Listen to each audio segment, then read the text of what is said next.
Panginoon. Kaya, Lord ng kalakasan, tama ba?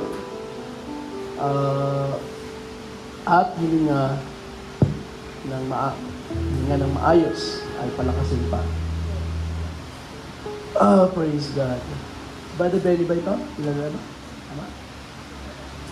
So si Brother Benny ay nasa isang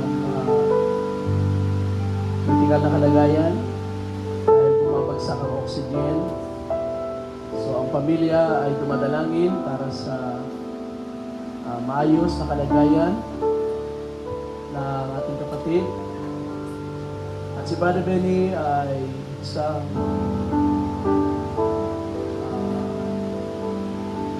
anak ng Diyos at isang naging lingkod sa iglesia ng mahabang panahon. I know him as a deacon, isang diakono na ginawa ang kanyang trabaho as diakono yun sa kanyang kayang gawin sa tulong ng Panginoon.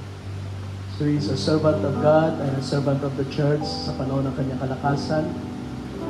At sa may panahon ay nag-alaga rin ng kawan sa lugar ng Masbate. We pray for him. Pero gusto ko munang awitin natin sandali ang awit. You shall love the Lord with all your heart, with all your mind, with all your soul. You shall love the Lord with all your heart. You shall love the Lord with all your soul. You shall love the Lord with all your mind, with all your heart, with all your soul, with all your mind. One more time. You shall love the Lord with all your heart. You shall love the Lord with all your soul. You shall love the Lord with all your mind, with all your heart, with all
bawat salita ng Diyos na ating natatanggap, if there is one thing na dapat maging effect nito sa ating buhay, it is to learn to love God deeper and deeper, more and more.